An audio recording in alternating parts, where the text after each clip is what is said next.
अस्सलाम वालेकुम। एक दफ़ा का जिक्र है कि किसी शहर में एक गरीब मियाँ बीवी अपने 2 बच्चों के साथ जिंदगी गुजार रहे थे। शोहर को अचानक कोई लाइलाज मर्ज लाहक हुआ। सरकारी अस्पताल में शोहर को दाखिल किया गया। अब घर में जितनी जमा पूंजी थी वो एक एक करके ख़त्म होती गई। डॉक्टरों ने काफ़ी कोशिशें की मगर उसके शोहर की ज़िंदगी शायद इतनी ही थी। जिंदगी का सफ़र इतनी कलील मुद्दत में ही तमाम हो गया।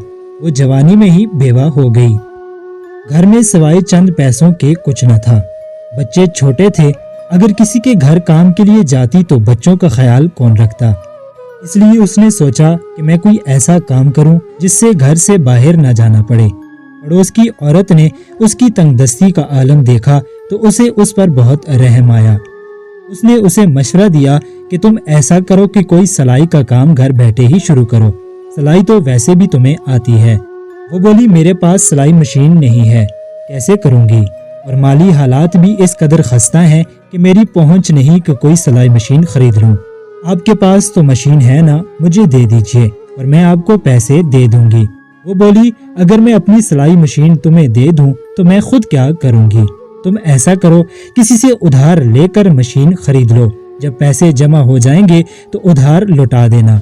लिहाजा उसने किसी शख्स से उधार लेकर सिलाई मशीन खरीद ली और खूब मेहनत करके लगन से काम करती रही। पड़ोस में जो औरत सिलाई करती थी वो मुआवजे से ज्यादा पैसे लेती थी, जबकि उसने सिर्फ इतना ही एक सूट का किराया रखा था जितनी उसकी मेहनत लगती।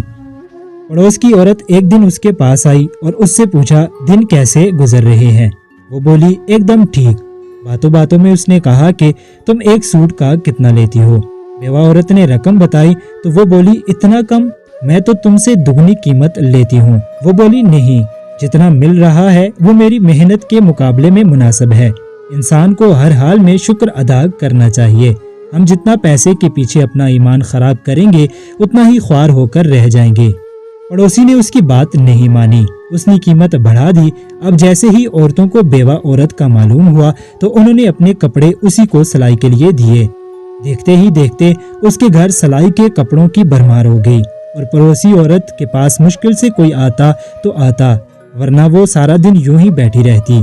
उसे जैसे ही मालूम हुआ कि सब बेवा औरत को सिलाई के लिए कपड़े देते हैं तो उसने झल भून कर इलाके में शोर मचाया कि इसको मैंने ही इस काम का कहा था, एक बहन की तरह इसका साथ दिया और ये मुझे ही बर्बाद करने की कोशिश कर रही है। मेरे सारे ग्राहकों को लालच देकर अपने पास बुलाया है। ये सुनकर बेवा औरत निहायत नरमी से बोली, ये दुरुस्त है कि आपने मेरी मदद की। मैं आपकी शुक्रगुजार हूँ कि इन हालात में आपने मेरा साथ दिया, मगर जो आप इल्जाम मुझ पर लगा रही हैं ये सरासर गलत है। मैंने उन लोगों को भड़काकर अपने पास नहीं बुलाया, बल्कि आपकी लालच की वजह से उन लोगों ने आपसे सिलाई का इरादा तर्क कर दिया। याद है कि मैंने आपको कहा था कि लालच बुरी बला है। आपकी इसी लालच ने आज आपको इस मुकाम पर ला खड़ा किया है। वीडियो अच्छी लगी तो एक लाइक जरूर कर दें। मजीद ऐसी ही वीडियोस देखने के लिए हमारे चैनल को सब्सक्राइब करना ना भूलें।